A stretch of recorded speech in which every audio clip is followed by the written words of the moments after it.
Nitin Yahoo جتنا بے غیرت ہے، جتنا بے حس ہے، جتنا بڑا فیشسٹ ہے، اس سے آپ کسی بھی سٹیج کے اوپر مکر جانے کی توقع رکھ سکتے ہیں. جی یہ پہلی دفعہ نہیں کرے گا وہ. جی پہلے 2 دفعہ بھی پوری ہسٹری جب سے وہ وزیر اعظم بنا ہے 2 مرتبہ، ایک دفعہ اس سے پہلے آپ دیکھ لیجئے وہ کسی معاہدے پر کھڑا نہیں ہوتا.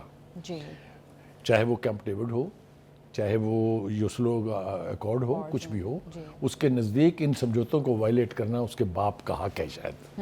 ٹھیک ہے جی. وقار صاحب اگر اسرائیل اس اجلاس میں شرکت نہیں کرتا اور فارملی غزہ امن معاہدے پر دستخط نہیں کرتا، پھر بھی یہ نافذ العمل ہوگا؟ دیکھیے یہ تو اس لیے کہ اس کے گارنٹر جو ہیں 7 عرب اور اسلامی ممالک کے سربراہ ہیں اور خود پریزیڈنٹ ٹرمپ ہیں. جی ابھی تک کی صورتحال تو یہ ہے. لیکن وقار صاحب آپ کو لگتا ہے کہ ان 7 مسلم ممالک اور ڈونلڈ ٹرمپ پر بھی اعتبار کیا جا سکتا ہے؟ اگر آپ مجھ سے ذاتی سوال پوچھیں تو بالکل نہیں. جی کیونکہ یہ تو اب اتنی لاشیں اٹھنے کے بعد، اتنی شہادتیں ہونے کے بعد ایک رسمی کارروائی میں پارٹیسپیٹ کر رہے ہیں. اور کسی نے غزہ کے لیے کیا کیا ہے؟ جی میں تو یہ ماتم کرتا رہا نا کہ سوائے لپ سروس کے کسی مسلمان ملک کو یہ توفیق نہیں ہوئی. یعنی اور اس سے بڑی بات یہ ہے کہ ایک اسلامی ملک جس سے ہماری بہت ساری توقعات وابستہ ہیں، اس کا ایک جہاز امدادی سامان لے کر اسرائیلی فوجیوں کے لیے تو گیا تھا، لیکن غزہ کے مظلوموں کے لیے نہیں گیا. جی تو یہ جو قسم پرسی کی صورتحال ہے مسلم امہ کی، اس کا میں ماتم کرتا رہا ہوں، کر رہا ہوں، اور جب تک میرے میں سانس باقی ہے میں کرتا رہوں گا. جی اور وقار صاحب اب بھی سارے صورتحال میں جو ہے وہ کہیں بھی یہ بات نہیں ہو رہی کہ اتنے لوگ جو اس سارے صورتحال میں شہید ہو گئے ان کی کہیں بات نہیں ہو رہی. ڈونلڈ ٹرمپ اس کو اس طرح سے ایسے وکٹری سیلیبریٹ کر رہے ہیں، نیتن یاہو اس کو ایسے وکٹری سیلیبریٹ کر رہے ہیں. 2 زیادتیاں تسلسل کے ساتھ کی جا رہی ہیں. سب کو، تمام مسلم امہ کی قیادت کو بھی 7 اکتوبر 2022 تو یاد ہے، 2023. جی کسی کو اس سے پہلے ہونے والے مظالم جو ہیں اسرائیل کی طرف سے فلسطینیوں پر وہ یاد ہیں. بالکل. کوئی کرتا ہے یہ ذکر کہ 7 اکتوبر کیوں ہوا؟ تو یہ وہی بے حسی ہے جس کی بات میں کر رہا تھا. ایک بات یہ قیدیوں کی جو سویپ ہوا ہے اس کے حوالے سے اور کرنا ضروری ہے کہ ادھر سے بھی فلسطینی قیدیوں کو رہا کیا گیا ہے. جی 38 بسوں میں بٹھا کے ان کو غزہ پہنچا دیا گیا ہے. اور آپ سے بات ہو رہی تھی پروگرام کے آغاز میں تو آپ نے کہا کہ 1900 سے زیادہ لوگ جو ہیں وہ اب تک غزہ پہنچ چکے ہوں. میں ان 6 لوگوں کا پوچھنا چاہتا ہوں کیا ہوا جن کی لسٹ جو ہے وہ حماس نے فراہم کی تھی کہ یہ ہمارے حماس کے سینئر لیڈرز ہیں، ان کو سب سے پہلے رہا کریں. ان کا کیا ہوا؟ ایک اور دوسری میں نے رپورٹ سنی تھی کہ جی کچھ قیدیوں کو اسرائیل جو ہے وہ ڈیپورٹ کرے گا، مطلب ہینڈ اوور نہیں کرے گا، ملک سے باہر بھیج دے گا. شاید یہ انہی کی بات ہو، لیکن ان کی فیٹ کا ہمیں پتہ چلنا چاہیے. جی دوسری بات یہ ہے کہ یہ جنگ اگر غزہ تک محدود رہتی تو میں کہتا کہ چلیے جناب مسلم امہ اس میں شامل نہیں ہوئے، کیا کریں، مجبور لوگ ہیں، ان کی حکومتیں جو ہیں وہ کسی ایک یعنی ورلڈ لیڈر کی آنکھ کے اشارے کے ساتھ گر سکتی ہیں، بن سکتی ہیں. لیکن مجھے اس بات پر بہت افسوس ہے کہ یہ جنگ غزہ سے نکل کے دیگر ملکوں تک جا چکی. بالکل، تقریباً 7 سے زائد ممالک پر اسرائیل نے آپ حملہ مجھے کیا. یہ بتائیے کہ لبنان کا کیا حشر کیا اسرائیل نے؟ جی آپ مجھے بتائیے ایران کے ساتھ جنگ کیوں چھیڑی اس نے؟ آپ مجھے بتائیے شام کے ساتھ کیا کیا اس نے؟ اس نے یمن کے ساتھ کیا کیا؟ اس نے جارڈن کے ساتھ کیا کیا؟ قطر پر حملہ کیا. تو یہ جو ایک احتمال بیان کیا جاتا تھا کہ یہ جنگ جو ہے یہ علاقائی جنگ میں کنورٹ ہو کے پوری دنیا کو اپنی لپیٹ میں لے لے گی، آج بھی وہ صورتحال موجود ہے. جی یہ صورتحال حل نہیں ہوئی. جی وقار صاحب جیسا ابھی آپ کہہ رہے تھے کہ نیتن یاہو نے 2 سال تقریباً کوشش کی لیکن وہ حماس کو کمپلیٹلی ختم نہیں کر سکے، ان کو کرش نہیں کر سکے. وقار صاحب پھر اپنے اہداف میں تو اسرائیل کامیاب نہیں ہو سکا. ایبسولوٹلی، میں نے آپ کے اس سوال کے جواب میں بہت کچھ سمو دیا ہے جی کہ نہ اسرائیل جنگ جیتا ہے، نہ ٹرمپ جنگ جتوا سکا ہے، یہ تو مسلم امہ جنگ ہار گئی ہے. جی اس کے اندر سارے آپ کے سوالوں کے جواب ہیں. جی میں نے بڑے بھاری دل سے یہ بات کہی ہے. اس میں خود میرا ملک بھی شامل ہے. یہ مت سمجھیے کہ میں اپنے جو حکمران ہیں ان کو اس سے بری و ذمہ قرار دے رہا ہوں، بالکل نہیں. جی ہماری روایت رہی ہے یہ کہ اگر ایک گولی چلتی تھی فلسطین میں تو پورا ملک ابل پڑتا تھا.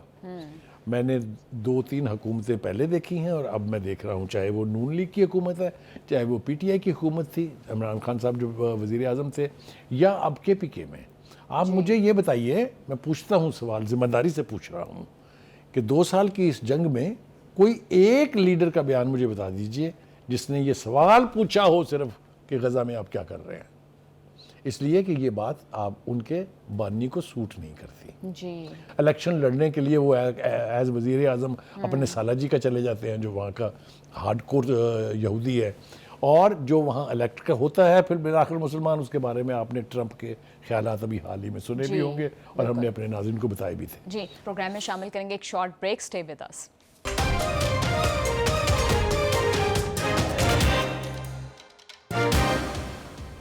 Welcome back to the show. Because اب ان دا کرنٹ سینیریو کیا لگ رہا ہے کہ 2 ریاستی حل کا اور آزاد فلسطینی ریاست کا جو خواب تھا وہ اب ادھورا ہی رہ جائے گا؟ دیکھیے میرے خیال سے تو جہاں انہوں نے 67,000 شہیدوں کو دفن کیا ہے، اس کے ساتھ ساتھ انتہائی چالاکی اور مکاری سے 2 ریاستی حل بھی مجھے کہیں دفن ہوا دکھائی دیتا ہے. بالکل. کیونکہ اس پورے سیناریو میں یہ جو گیمبٹ اس وقت رچایا جا رہا ہے، 2 ریاستی حل کی بات کہیں آئی نہیں. جی یعنی کیا یہ بات اس سمجھوتے میں نہیں ہونی چاہیے تھی کہ 2 ریاستی حل میں نے آپ نے تھوڑی تخلیق کیا ہے؟ جو اصل میں فلسطینی کاز کے سپورٹر ہیں وہ تو 2 حل کو مانتے ہی نہیں ہیں. جی وہ تو کہتے ہیں صرف فلسطین ہے. بالکل. ہم بھی یہی کہا کرتے تھے، صرف 2-3 سال سے یہ تبدیلی آئی ہے. جی بخاری صاحب، آپ کو کیا لگتا ہے کہ آگے مستقبل کی حکومت کس طرح کی ہوگی؟ کیونکہ حماس تو اب بھی اس موقف کے اوپر ڈٹا ہوا ہے کہ کوئی بھی غیر ملکی حکومت جو ہے وہ غزہ کے اندر ایکسیپٹ نہیں کی جائے گی. بہت اہم سوال ہے آپ کا یہ، اور بہت اچھا سوال ہے. کوشش پہلے یہ کی گئی تھی کہ اسرائیل ہی چلائے گا سیکورٹی کا نظام، یاد ہے آپ کو؟ جی بالکل بالکل یاد ہے. اس کی ریزسٹنس جو ہے وہ حماس کی طرف سے بڑے بھاری الفاظ میں کی گئی تھی. اس کے بعد کہا گیا کہ 4 عرب ملکوں کی ایک کمیٹی بنے گی جو اس ملک کو چلائیں گی. اس پر بھی حماس نے کان نہیں دھرے. جی اب حماس نے باقاعدہ پوزیشن لے لی ہے اس کے اوپر. حماس یہ کہہ رہی ہے کہ جو مرضی ہو جائے، غزہ کے اوپر کسی غیر ملکی کی جو سرپرستی یا اس کی گرفت جو ہے وہ ہم قبول نہیں کریں گے. یہ میرے سامنے رکھا ہوا ہے. وہ یہ کہہ رہے ہیں کہ حماس نے 2 ٹوک الفاظ میں کہہ دیا ہے کہ غزہ میں غیر ملکی سرپرستی کسی صورت قابل قبول نہیں، اور گورننس ہمارا خالصتاً اندرونی معاملہ ہے. This is an absolute valid stand, legal stand. لیکن بخاری صاحب، جس معاہدے کے اوپر وہ دستخط کر رہے ہیں، امن معاہدہ جو ڈونلڈ ٹرمپ کا 20 نکاتی پلان ہے، اس کے اندر تو بورڈ آف پیس کی بات ہے. اس کے اندر تو بالکل یہی بات ہے کہ غیر ملکی حکومت بنائی جائے گی اور وہ غزہ کو رول کرے گی. آپ نے بالکل ٹھیک اصطلاح استعمال کی تھی پہلے کہ ایک کمیٹی بنا دی جائے گی، جی ایک باڈی بنا دی جائے گی. وہ کیا کہہ رہے ہیں؟ وہ یہ کہہ رہے ہیں کہ بالکل بنائیے آپ، لیکن اس میں جو ٹیکنوکریٹ فلسطینینز ہیں جو غزہ سے باہر بستے ہیں جی ان کو لائیے. فلسطینیوں کے اوپر کسی غیر ملکی کی وہ کہتے ہیں ہم سرپرستی برداشت کرنے کے لیے تیار نہیں ہے. I think it's a moral position. دیکھیں نا، جب آپ نے یہ طے کر لیا کہ غزہ کے لوگوں کا ہی ہے، یہ میری انڈرسٹینڈنگ ہے، اللہ کرے ایسا ہی ہو، ورنہ یہ قابل اعتبار نہیں ہے. چاہے وہ نیتن یاہو ہے، چاہے وہ ڈونلڈ ٹرمپ ہے، دونوں ناقابل اعتبار لوگ ہیں. جی بخاری صاحب، جی آپ حماس کا مستقبل کس طرح سے دیکھ رہے ہیں غزہ کے اندر؟ کہ ان کے غیر مسلح کیے جانے کی باتیں بھی ہو رہی ہیں، پھر یہ بھی بات ہو رہی ہے کہ ان کا غزہ سے انخلا کر دیا جائے گا. تو پھر فیوچر کے غزہ میں حماس کا کوئی رول نہیں دیکھ رہے آپ؟ میرے خیال سے ہم اس کا جواب لاجک میں ڈھونڈتے ہیں. جی 2 سال کی جنگ میں اتنی لاشیں اور اتنے لوگوں کے زخمی ہونے کی باتیں تو اب ساری دنیا میں جانی جا رہی ہیں.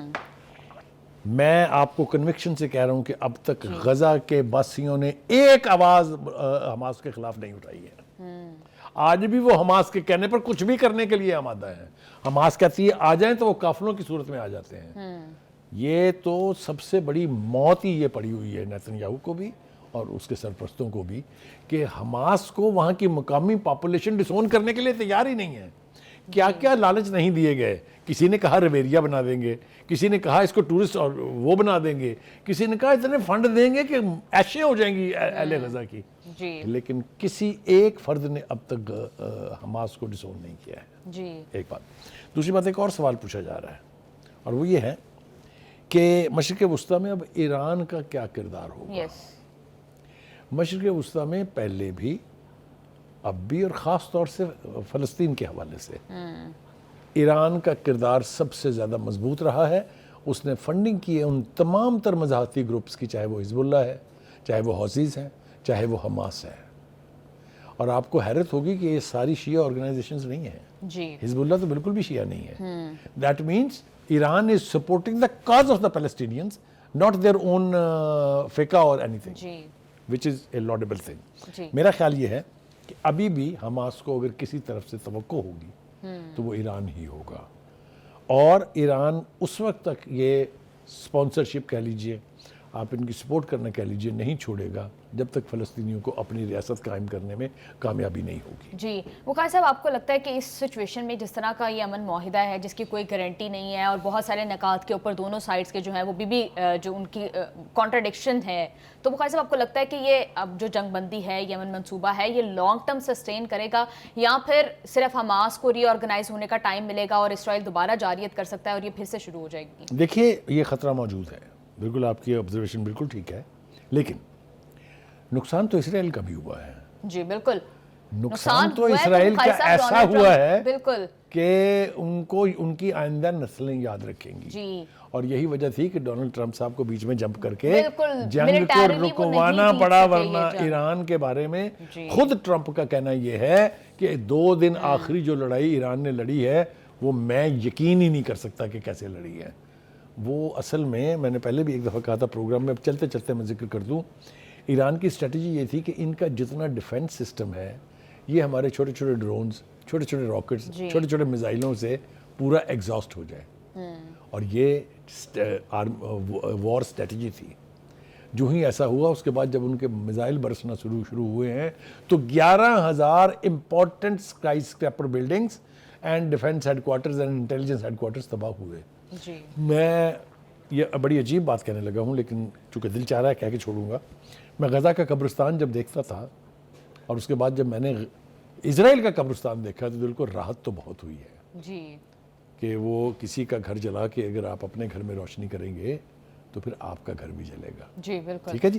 بخاری صاحب مجھے یہ بتائیے گا کہ ابراہم اکارڈ کا مستقبل آپ کس طرح سے دیکھ رہے ہیں, کیونکہ اس امن معاہدے کے بعد ڈونلڈ ٹرمپ جو وہ ایک وکٹری کلیم کر رہے ہیں اور نیتن یاہو بھی ایک وکٹری کلیم کر رہے ہیں, تو پھر ڈونلڈ ٹرمپ یہ چاہیں گے کہ دیگر عرب ممالک بھی جو ہیں وہ ابراہم اکارڈ کا حصہ بن جائیں. یہ اسی صورت میں ہوگا سائرہ اگر لیٹر اینڈ اسپرٹ میں اس سمجھوتے پر عمل ہوتا ہے.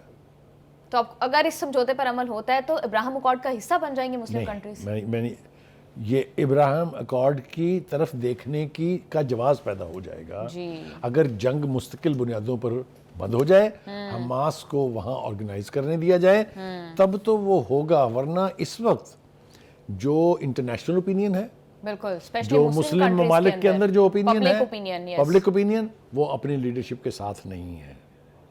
تو اگر یہ غلطی کرنے جا رہے ہیں یہ مسلم ممالک کی لیڈرشپ تو انہیں بہت پچھتانا پڑے گا. ابراہم اکارڈ اسرائیل کی حماقت کی وجہ سے میری ذاتی رائے میں نان اینٹی بن چکا ہے, کیونکہ ایسے حالات میں جب اتنی لاشیں اٹھی ہوں, ایسے حالات میں جب نیتن یاہو کسی کی سننے کے لیے تیار نہ ہو, اس کو ریکگنائز کرنے کی باتیں, اس کو تسلیم کیے جانے کی باتیں میرا خیال سے بہت دور کی کوڑی ہے. بالکل بخاری صاحب, اور اس جنگ سے نیتن یاہو کو یہ بھی ایک شکست ہوئی ہے کہ وہ آئسولیٹ ہو گیا, اور ایون سعودی عرب جیسے ممالک جو کہ پہلے بات کر رہے تھے ابراہم اکارڈ کا حصہ بننے کی, وہ بھی اب یہ بات کر رہے ہیں کہ جب تک 2 ریاستی حل نہیں ہوگا اسرائیل کو نہیں تسلیم کیا جائے گا. ایک یہ اچیومنٹ کہہ لیجیے آپ اس کو, یا آؤٹ کم کہہ لیجیے اس کی, وہ یہ ہے کہ اب انہوں نے کنڈیشن کر دیا ہے اسرائیل کو تسلیم کیا جانا فلسطینی ریاست کے قیام کے ساتھ. جی فلسطینی ریاست کا قیام اور کسی کا تو مجھے نہیں پتا, لیکن نیتن یاہو کی موت ہے.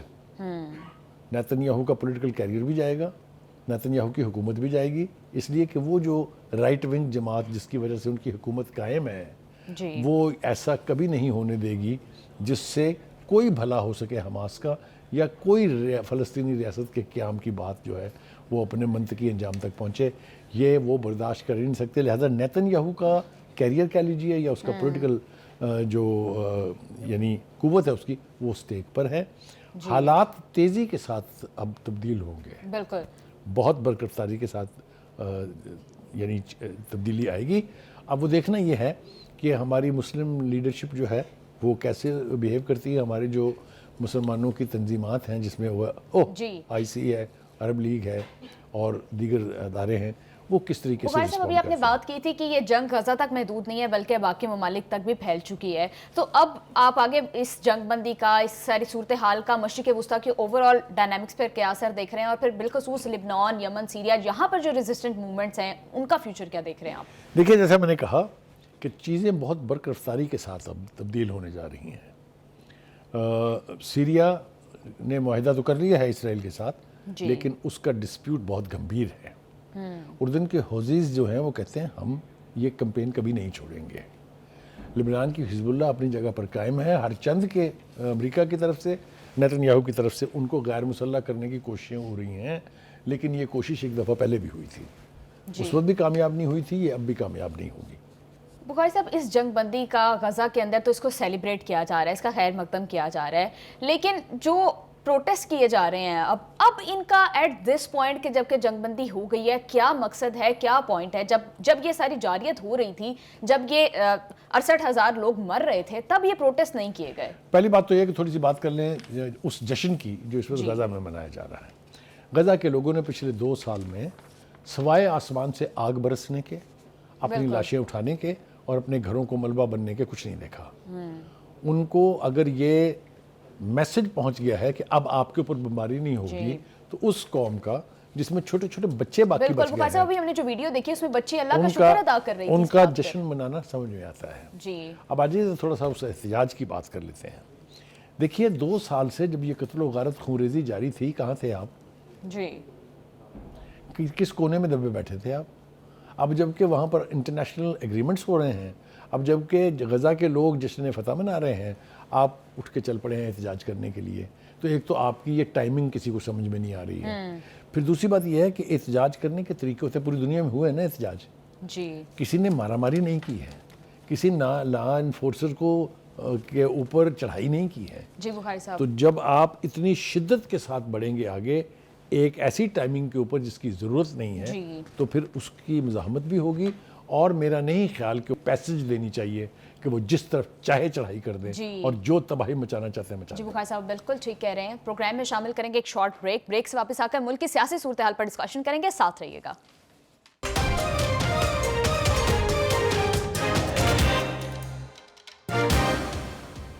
ویلکم بیک ٹو دا شو. سہیل افریدی صاحب نئے وزیر اعلیٰ خیبر پختونخوا منتخب ہوئے ہیں. جی بخاری صاحب، دیکھیے پہلی بات تو یہ ہے کہ یہ ابھی تو خیر وہ کیا کہتے ہیں قانونی طور پر، آئینی طور پر وہ ابھی اس عہدے کے لیے مطلب ہے اس عہدے کے نام سے پکارے جانے کے اہل نہیں ہیں ابھی، کیونکہ ابھی تو ان کو حلف باقی ہے. اور دوسرا یہ کہ ابھی جو ان کے پریڈیسیسر تھے، جو ان سے پہلے وزیر اعلیٰ تھے، ان کا استعفے کے منظور ہونے کی منزل جو ہے وہ ابھی باقی ہے. 15 کو واپس آئیں گے کنڈی صاحب، انہوں نے ان کو بلایا کہ میرے پاس آئیں پھر میں منظور کروں گا. یہ لوگ کورٹ میں گئے ہیں کہ جلدی سے ہمارا حلف کرا دیں، آپ کی بڑی مہربانی ہوگی. تو چیف جسٹس نے بھی ان کی بات سن کے کہا کہ اچھا کل بات کریں گے اس کے اوپر. بخاری صاحب باقی آگے ڈسکشن کو کنٹینیو کرنے سے پہلے یہ بتائیے گا کہ اتنی جلدی کیوں ہے تحریک انصاف کو ان کو وزیر اعلیٰ منتخب نامزد کروانے کی؟ دیکھیے وہ ایک تو جان چھڑانی تھی علی امین گنڈا پور سے، وہ چھٹ گئی ہے. دوسرا یہ کہ وہ چاہ رہیں گے کہ جو آپریشن وہاں ہو رہا ہے اس کی مزاحمت کے لیے فوری طور پر ہماری مرضی کا بندہ آ جائے. جو باتیں کی ہیں انہوں نے وچ واز ویری چائلڈش، مطلب بہت عجیب و غریب طریقے سے انہوں نے گفتگو کی ہے. ابھی انہوں نے تھوڑا انتظار کرنا چاہیے تھا. ہی سیمز ٹو بی ان اے ہری، لگتا ہے بہت جلدی میں ہے. 2-3-4 باتیں کا بانی کو خوش کرنے کی جواب دینے. جی انہوں نے بانی کو خوش کرنے کے لیے کہا کہ میں اور کسی طرح سے مروں یا نہ مروں، میں مروں گا عشق عمران میں. تو ہم تو صرف دعا ہی کر سکتے ہیں کہ اللہ کرے ان کی یہ خواہش جلدی پوری ہو جائے. دوسری بات یہ ہے کہ انہوں نے کہا کہ افغانستان کی پالیسی کے اوپر آپ کو نظر ثانی کرنی پڑے گی. پہلی بات تو یہ ہے کہ افغانستان کے ساتھ پالیسی کیا بننی ہے یہ نہ آپ کا کام ہے نہ آپ کا اختیار ہے، اور آپ تو پارٹی ہیں. آپ کیسے کسی قسم کی پالیسی بنانے کے اندر حصے دار ہو سکتے ہیں؟ آپ کے تو حصے دار ہونے کے، ان کے ساتھ کھڑے ہونے کے ثبوت موجود ہیں. اس لیے ایک تو یہ بات ہوگی. دوسری بات انہوں نے فرمایا کہ میں کسی پرچی سے نہیں آیا. وہ بھائی تمہاری پرچی اگر خان صاحب نے نہ بھیجی ہوتی تو تم خواب بھی نہیں دیکھ سکتے تھے چیف منسٹر بننے کا. تو آپ بھی پرچی بھری ہیں. اس لیے یہ اتنے بڑے بڑے نعرے مارنے کی ضرورت جو ہے وہ نہیں ہونی چاہیے. پھر جناب انہوں نے کہا کہ میرا لیڈر جب آپریشن کے خلاف ہے تو یہاں کوئی آپریشن نہیں کر سکتا. یہ انہوں نے احمقانہ طریقے سے مرکز کو بھی چیلنج کیا ہے, سیکورٹی ایجنسیز کو بھی چیلنج کیا ہے, اور افغانستان کے ساتھ جس کی بات ہم بعد میں کریں گے جو قصیہ چل رہا ہے اس میں انہوں نے اپنے آپ کو پاکستان اور پاکستان کے موقف کے برعکس اپنے افغان حکومت جو ہے طالبان کی ان کے ساتھ کھڑا کرنا زیادہ مناسب سمجھا ہے. بخاری صاحب ریسنٹ ایک پریس کانفرنس میں DTISPR صاحب سے ایک صحافی نے سوال کیا تھا تو انہوں نے اس کا جواب میں کہا تھا کہ کوئی بھی ایسا وزیر اعلیٰ ہمیں قبول نہیں ہے جو آپریشنز کی خلاف ورزی کرے. اس کو آج انہوں نے کوٹ بھی کیا ہے, اسپیکر صاحب نے بھی کیا کوٹ, اور سو کالڈ چیف منسٹر نے بھی کیا, لیکن ان کو اس کے کانسیکوینسز کا نہیں پتا. اگر ان کو کانسیکوینسز کا احساس ہو تو وہ اس طرح کی ان گارڈڈ گفتگو کبھی نہ کریں. پہلی بات تو یہ ہے کہ جناب احمد شریف نے وہاں جا کے کہا کہ یہ کانفرنس سیکورٹی کے حوالے سے ہے. جی ملک کی سیکورٹی جو ہے اس کی ذمہ دار صوبائی حکومتیں نہیں ہوتی, اس کی ذمہ دار پاکستان کی مسلح افواج ہیں, اس کی ذمہ دار فیڈرل گورنمنٹ ہے. تو کہنے کا مطلب یہ ہے کہ یہ فیصلہ انہوں نے نہیں کرنا ہے, نہ یہ ان کے بس کی بات ہے. یہ فیصلہ حکومت کی سطح پر ہوگا اور فیڈرل گورنمنٹ اس کو کرے گی, اور مسلح افواج کے سپریم کمانڈر جو ہیں وہ صدر مملکت ہیں, یہ انہوں نے فیصلہ کرنا ہے کہ ہم نے کس طرف یہ اونٹ کو بٹھانا ہے. پھر انہوں نے ایک اور بڑک ماری, یہ جو بڑکوں سے بھرپور ان کا خطاب تھا, عمران خان کو ان کی فیملی کے مشورے کے بغیر کہیں اور منتقل کیا گیا تو پورا ملک جام کر دیں گے. مجھے اسی طرح کی ایک بڑک اور یاد ہے, وہ کہا تھا کہ یہ عمران خان ہماری ریڈ لائن ہے, یاد ہونا چاہیے آپ کو بھی, کسی نے ان کو ہاتھ لگایا تو خون کی ندیاں بہہ جائیں گی. اس میں وہ ہمارے دوست ہیں شیخ رشید صاحب, ان کی بھی بڑک شامل تھی. تو کہنے کا مطلب یہ ہے کہ اس وقت تو بند نہیں ہوئی, تو اب آپ کیا بند کریں گے؟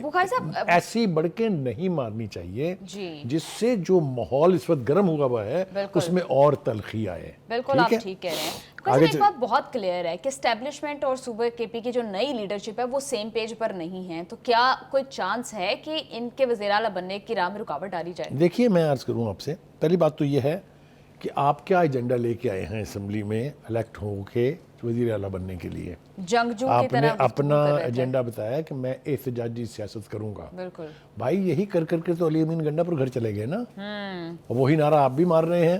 اور خدا کے لیے صوبے کے عوام کی بہتری کے لیے, صوبے کی ترقی کے لیے تو کوئی بات نہیں کی آپ نے. بالکل آپ نے احتجاج کرنا تو جاری رکھیں, یہ تو چل رہا ہے نا اتنے عرصے سے.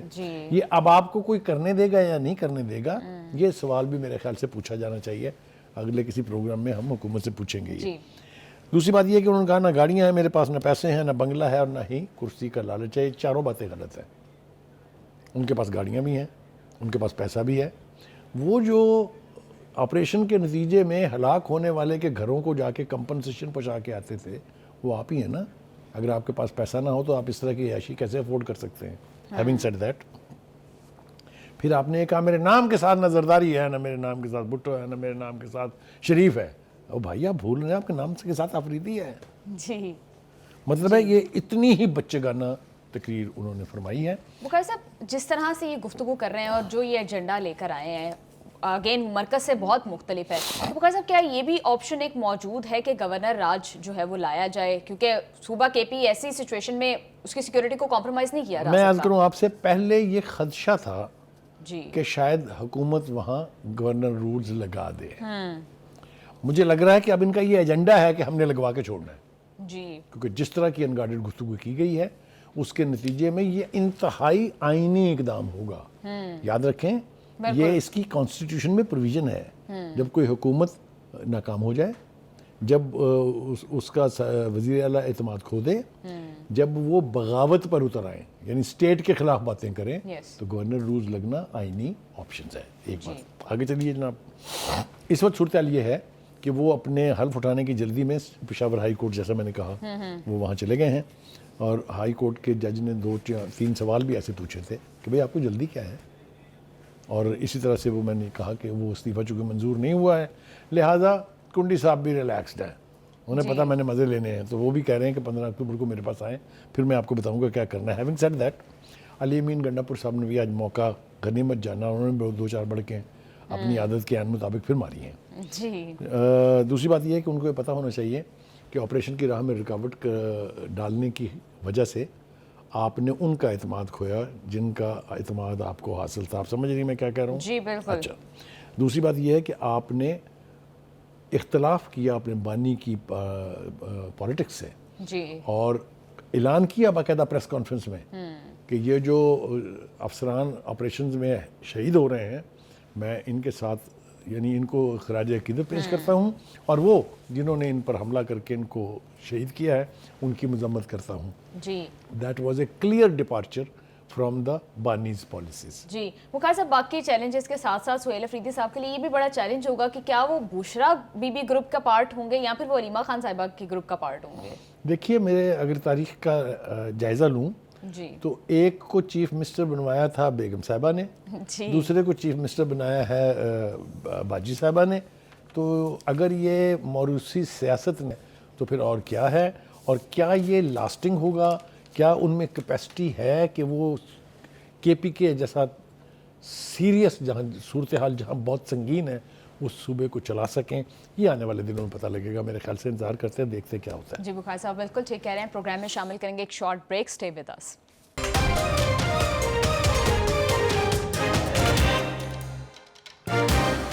Welcome back. بخار صاحب ہفتے کے روز افغانستان کی جانب سے پاکستان کے بارڈرز پر اشتعال انگیزی کی گئی. بخار صاحب تقریباً نصف صدی تک ہم نے ان کو پناہ دی, سوویت یونین کے اگینسٹ ان کی مدد کی, امریکہ سے بچایا. کیا یہ صلہ دیا جا رہا ہے افغانستان کی طرف سے پاکستان کو؟